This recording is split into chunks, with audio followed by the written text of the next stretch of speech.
we the people are going to have an ability to present evidence that will be undeniable of the UFO reality. And when that comes, the powers that be are going to need to make a decision. They're going to have to decide, do we continue to stonewall, or do we stay ahead of this, disclose, and have the proper spin on it that we want. It will never be a full disclosure. It will always be a partial and probably a deceptive disclosure. Once you throw this reality on the table for public discussion, what's going to happen is there will be a groundswell of pressure from the entire world for more and more information. The moment of disclosure, in other words, is not the end of our struggle. It's actually going to be the beginning. Right. And we're going to see a very, very wild, upside-down transformation of our society. That's when it gets really interesting.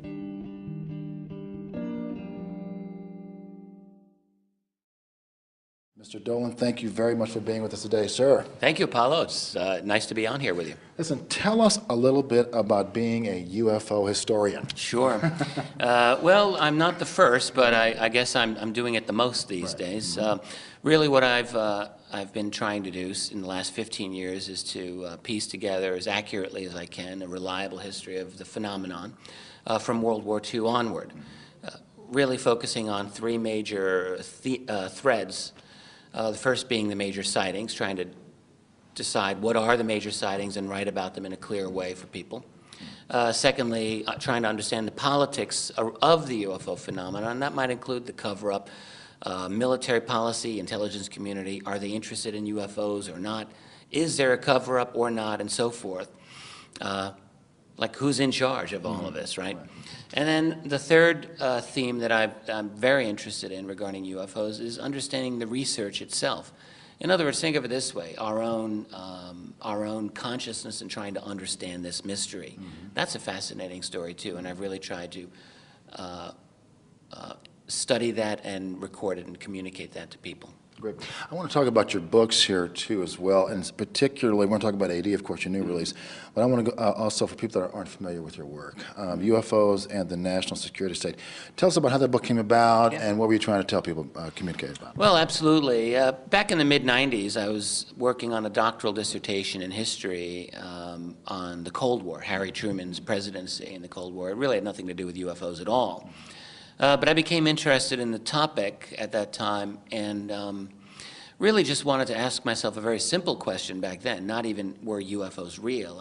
I just wanted to know, was this, as some people seem to claim, a case where there were national security elements that were interested in the UFO phenomenon?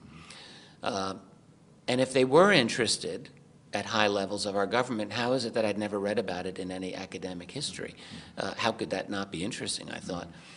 So I just wanted to satisfy for myself whether or not there was something going on there. Well, I very quickly decided, yeah, there was something going on. You have 3-star, 4-star generals, at times seemingly gravely concerned about violations of sensitive airspace by objects described as very unusual, very unconventional, doing things that weren't supposed to be possible, like zigzagging, like stopping suddenly, like taking off suddenly. This is back in the 40s and 50s. So when you start reading one report after another like this, you have to wonder what is actually going on. And that's really what got me started.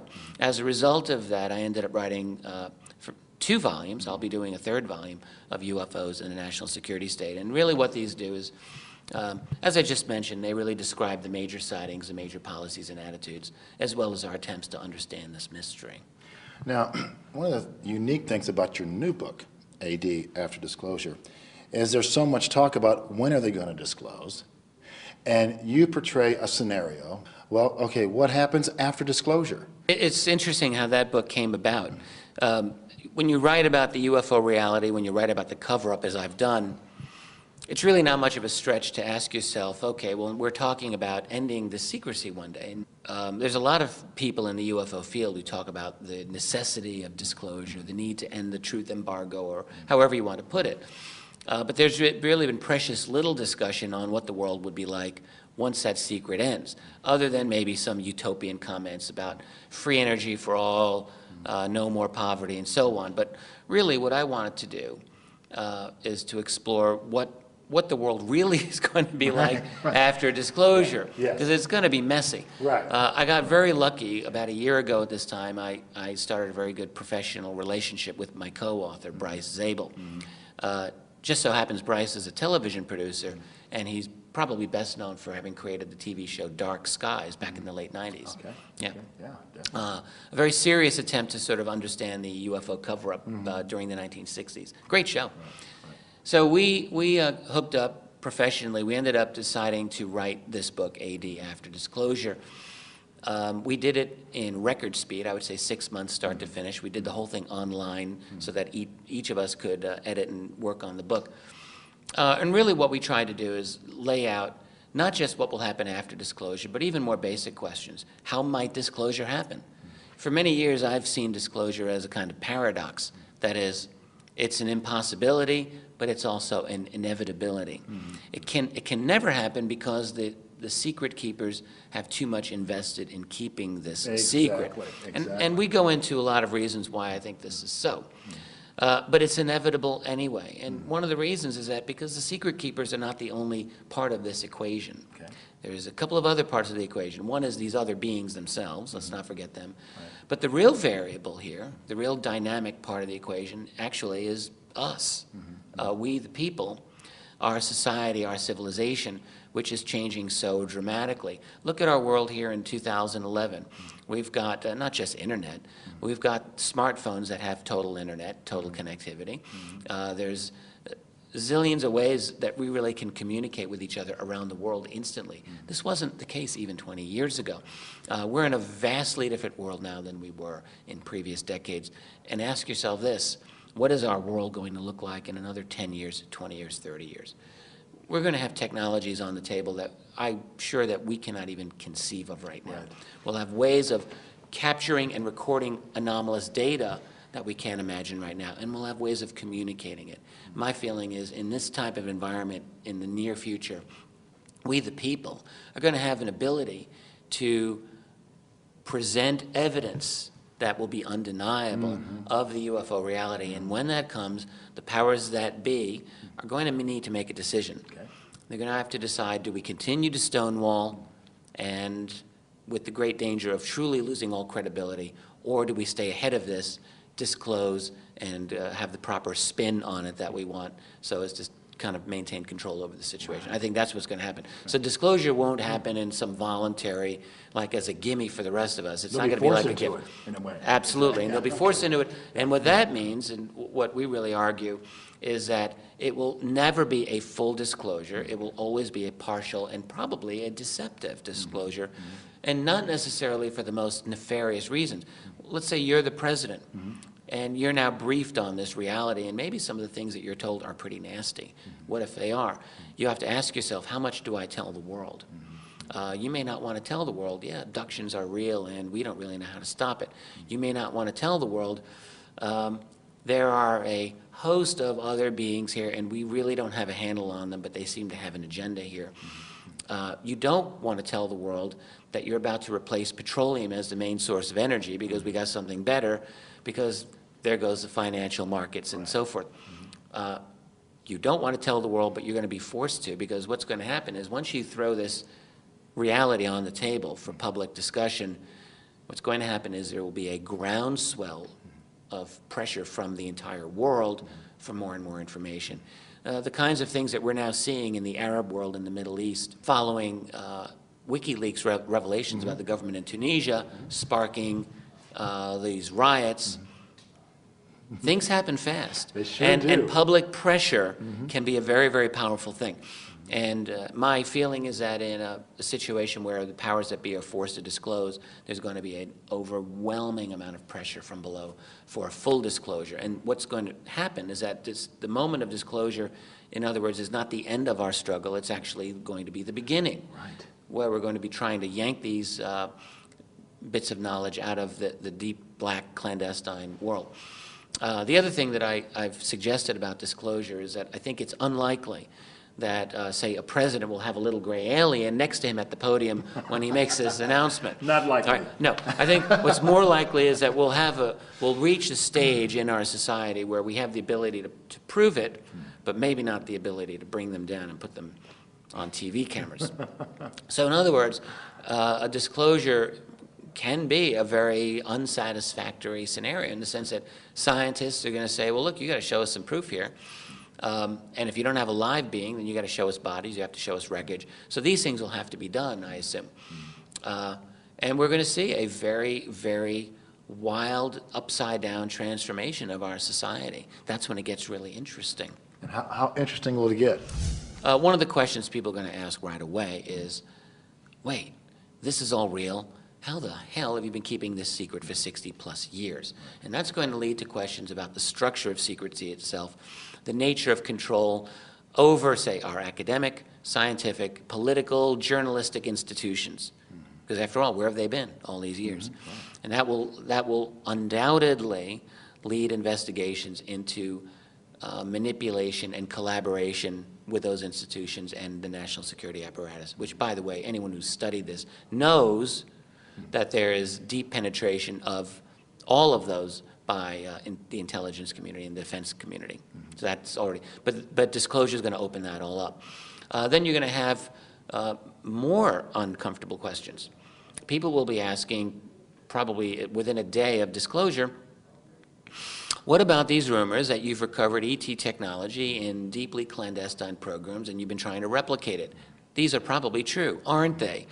Well, and so now it's going to be on the table where this is the president, presumably, or other responsible leaders are going to have to either parry this, or they're going to have to say, we're looking into it and I'll get back to you as soon as I get some information. The standard response. Well, in other words, one of the things they'll have to do is stall for as much time as possible. But see how long and how much are they going to be able to stall. But this whole idea of replicated reverse engineered technology, this is an important issue. Then, of course, there's going to be a question of, who are these guys? Who are the ETs? Yeah, right, exactly. Who are these other beings? Yeah. What do you know about them? Do we have anything to be afraid of? Are we safe? Are they abducting us? I guarantee you there's going to be a lot of unhappy people who believe that they've been abducted. And don't be surprised if you see a variety of class action lawsuits against government agencies. You know, let's say you were an abductee for 20, 30 years of your life. You lived in this almost being unable to talk about this because you get ridiculed, no one believes you, and then you find out, wow, there's these people, they knew all along, and no one bothered to tell me, and I've been living in this trauma for all this time. Well, you might be ticked, to put it mildly. And so I guarantee you there'll be attorneys willing to take your case. Proving the abduction experience might be a difficult thing to do, but undoubtedly there's going to be legal action. There'll be truth inquiries, truth commissions.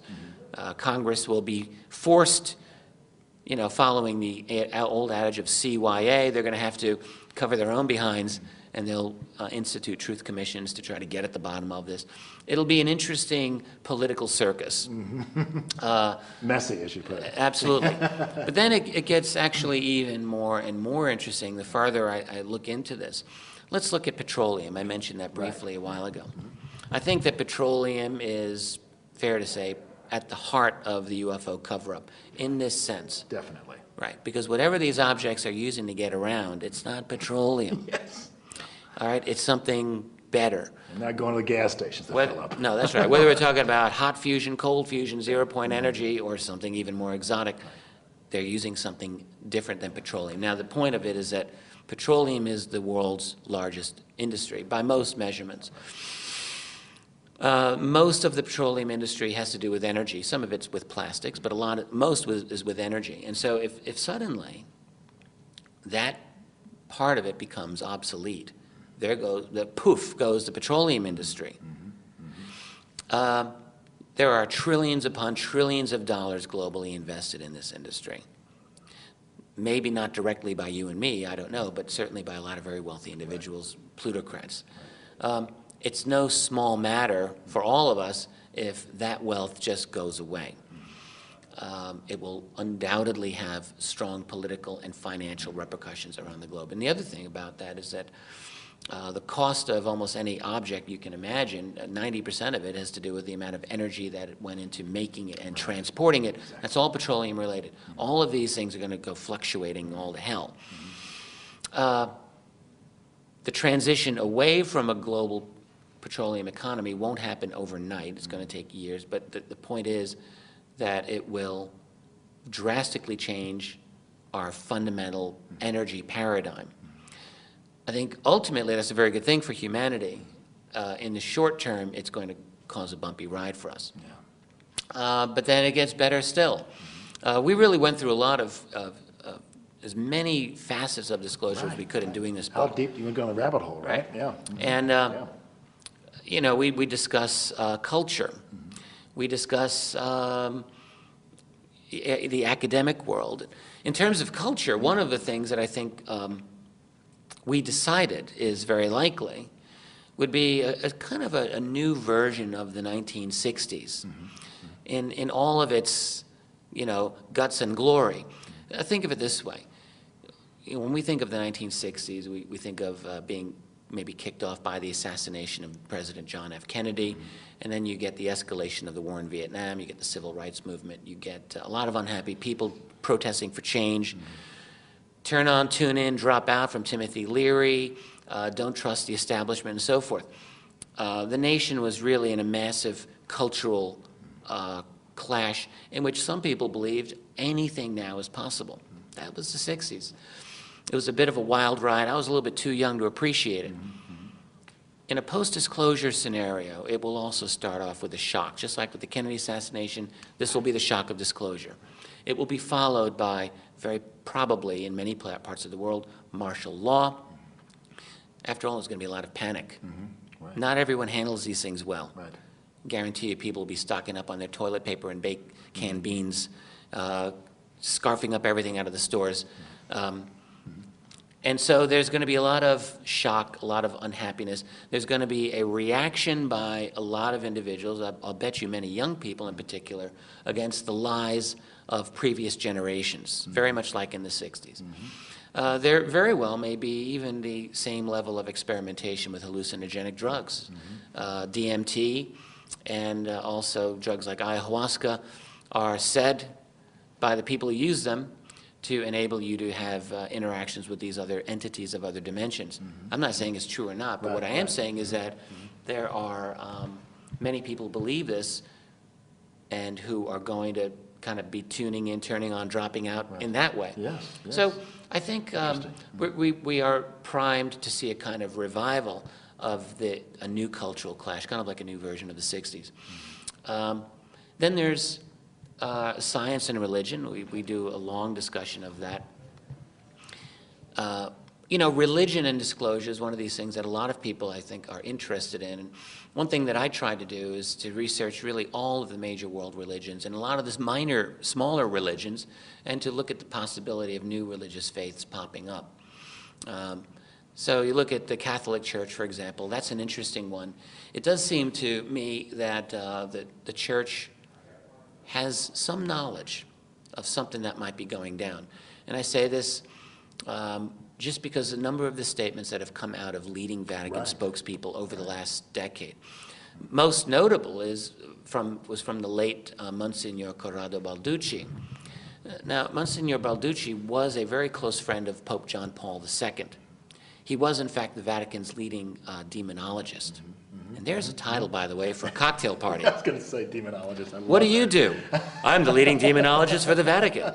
Wow, can't beat that. That even tops a UFO historian. Absolutely, man, that's way beyond. But the point is that Balducci was a very, very well-positioned man at the Vatican and spoke for a number of years privately, but nonetheless of his conviction that not only were ETs out there, but they're down here. Okay? Now, keep in mind, the Vatican's like a lot of large corporations. When you're one of the top executives and you start shooting off at the hip like this, you might consider the possibility that there's a tacit acknowledgement, a tacit permission being given. Somewhere. We don't know this for sure, but the man, it is true, was a close friend of John Paul II, and you have to wonder what kind of conversations those two might have had about this topic. In any case, Balducci made these statements. Many of the Vatican astronomers have also subsequently made statements about not UFOs being real, but saying, yes, there's life out there. And it's not against the Catholic Church teachings to believe in life out there. We're all God's children. Interesting. So I think that post-disclosure, the Catholic Church will probably try to position itself as effectively and politically as it can to adapt to this new situation. Now, there are other versions of Christianity, of course. You look here in America, there's a very large number of evangelical Christians. It's going to go down very differently with this group. I've spoken to many evangelical Christians about UFOs and ETs over the years. Really? Oh, yeah, absolutely. Well, there's a number of them who do research this topic, and some of them are very, very sophisticated. They just have a different interpretation of what's going on. Right. But I would say probably 90% of them do look upon this phenomenon not necessarily as ET. They'll look at it as Luciferian, Right. satanic, demonic. Yes. And so when there's going to be a disclosure, you can be sure that this group is going to take a very oppositional attitude. And they're going to say, look, this is Lucifer, the prince of the powers of the air. And that's what he's known as in the book of Revelations. Right. And so there's going to be a very strong political faction here in strong opposition to disclosure. At the other end of that, you'll have more of the New Age types of schools of belief that will also look at this in probably a much more positive light, and they'll say things like, well, these other entities are actually, can be spiritual mentors. Let's see what we can learn from them. This has happened throughout what we would call the third world throughout history when they would bump into the Europeans. It's the same pattern. You'd have the traditionalists versus the modernists, and we're going to have the same type of thing in our world here. Now, look, one thing I haven't mentioned is these others themselves, these other beings. Good point. And a lot's going to depend on what we learn about them in disclosure. And this is, in fact, going to be one of the problems post-disclosure, is figuring out just who they are and what they want. It's not clear to me that we're going to get all of these answers right away. I have a feeling it's going to take generations before this all gets ironed out. It's going to cause some very serious social schisms, and it's very possible that we don't learn sufficiently. Are they from another planet? Are they from another dimension? Is it both? Are they from another time? Are they some lost, advanced human civilization? There's going to be a lot of theories that are going to come out there. And what we may have to be prepared for is the possibility that in a post-disclosure world, we may not have all the information we want to know this confidently. Right. Now, it's possible that we do. It's possible that somehow information is presented that persuades most of the world that the ETs, that they are ET, or that they're this or that. So we have to leave that open.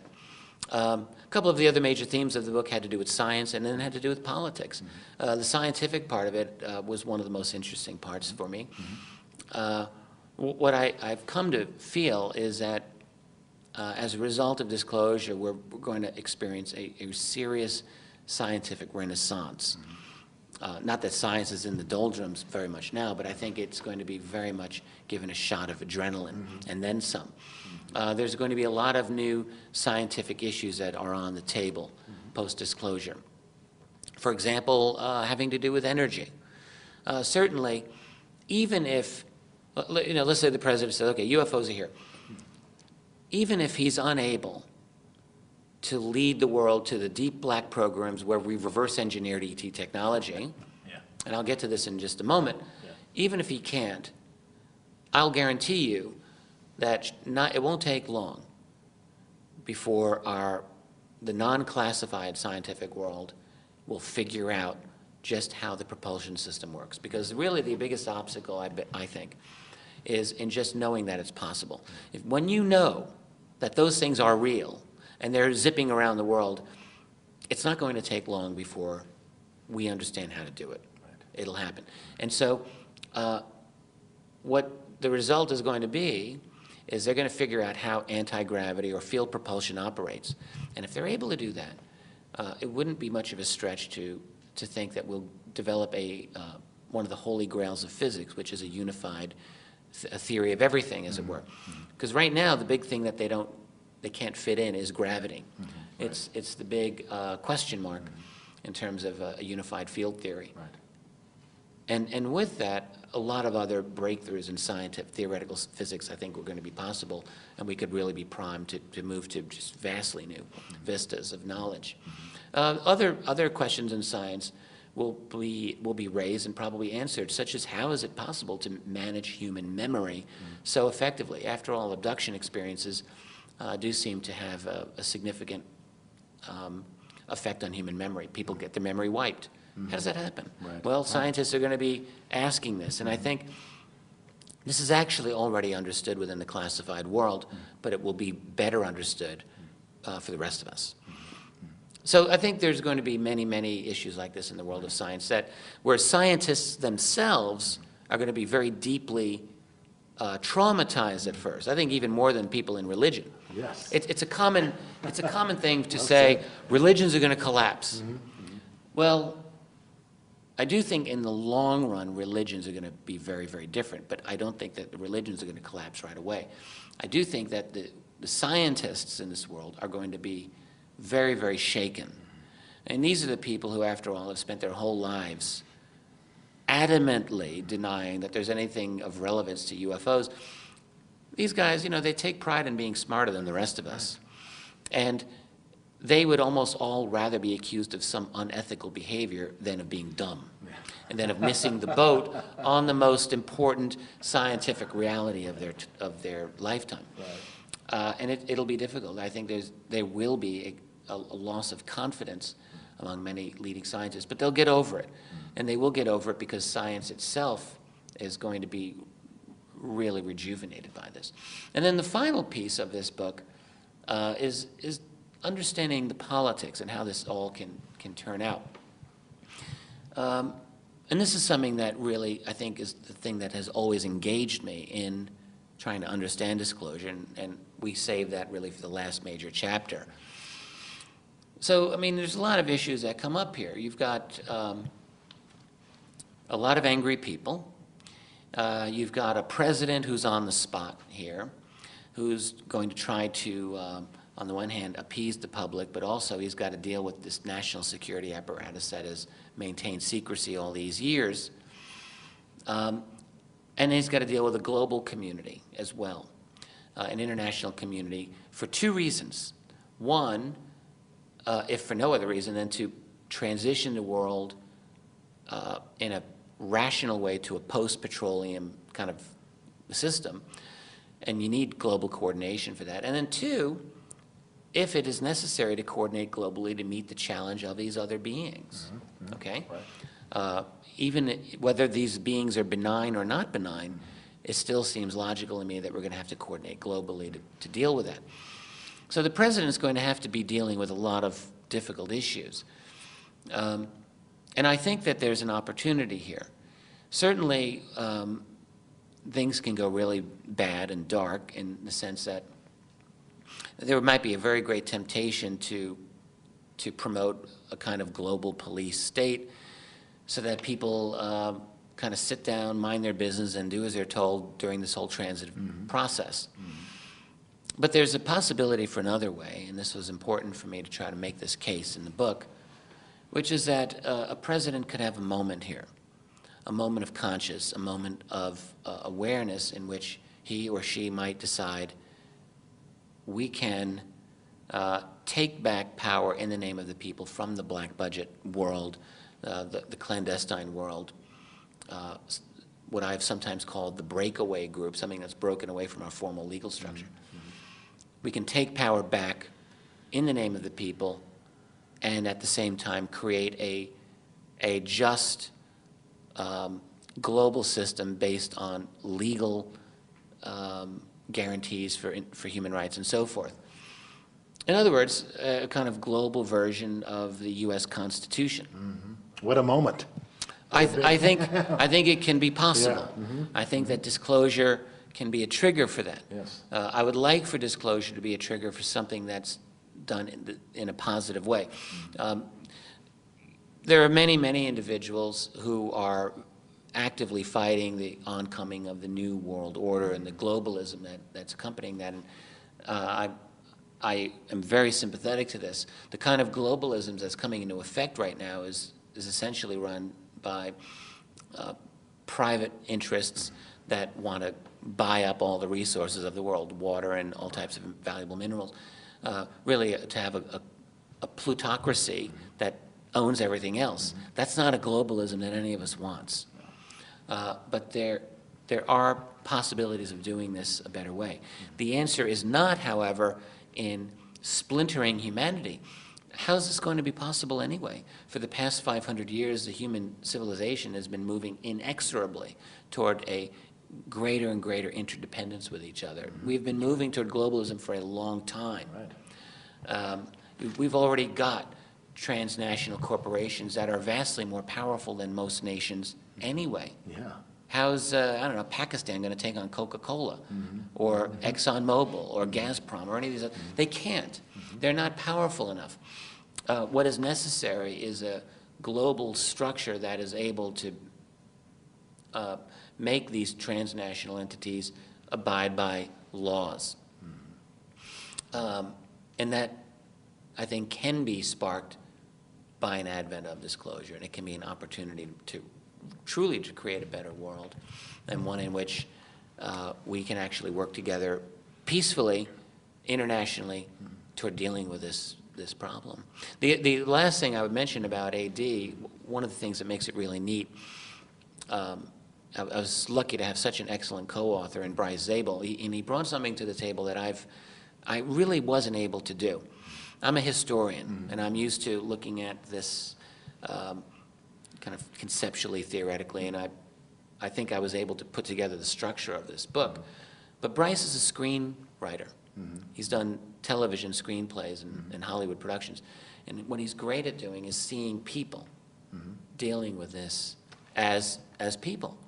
And so one of the things that we did is we put in between all of the chapters these little, I call them vignettes, these little slices of life, just to give you an idea of how certain people might be reacting in an AD world. So there's a vignette of a family and a mom and a dad and dealing with their kids in this new world. This is in the book. It's all in the book. It's all between the chapters. That's great. We have an excerpt. We wrote the president's speech in which he announced it. That's one of them. I see a movie coming. AD. Is that, well, this is it. I mean, Bryce is a guy he thinks in this way. So it was a really great learning experience for me. I think we taught each other a lot of things in the course of writing this book. It was a good partnership. What a fantastic story. So tell us, what can people do to help with against the impact of all this coming down? It's true. I'll give you an example. The negative impact, I guess, more specifically. Yeah, there's a lot of people who are not going to take this well. I had a conversation a couple of years ago with a woman. I was with my kids at a public library. They were a lot younger then. And she had a little boy with her, and for whatever reason, she had this like kids UFO book there. And I said, oh, that's interesting. I didn't really say anything about who I was. And she said, yeah, I really like UFOs. So we chatted a little bit more, and I let her realize that I researched this professionally. She got very interested. She got very interested for a short while.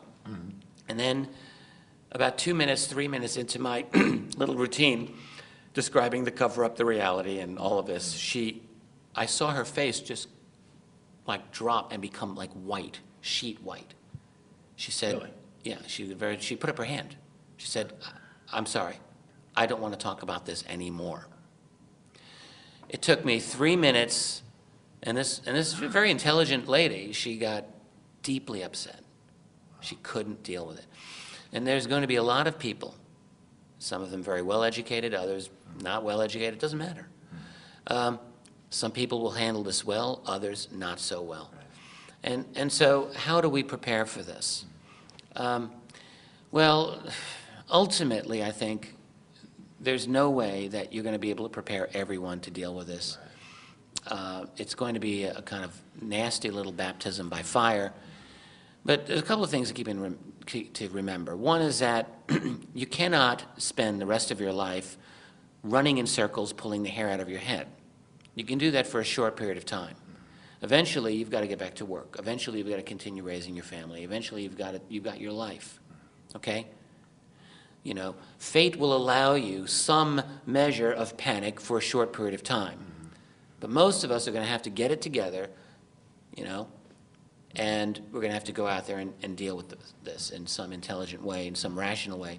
And I do believe that after a period of initial panic by some people, things will settle down. Meanwhile, I think for most people listening to this, there's a couple of things that I would want to say. I have a message.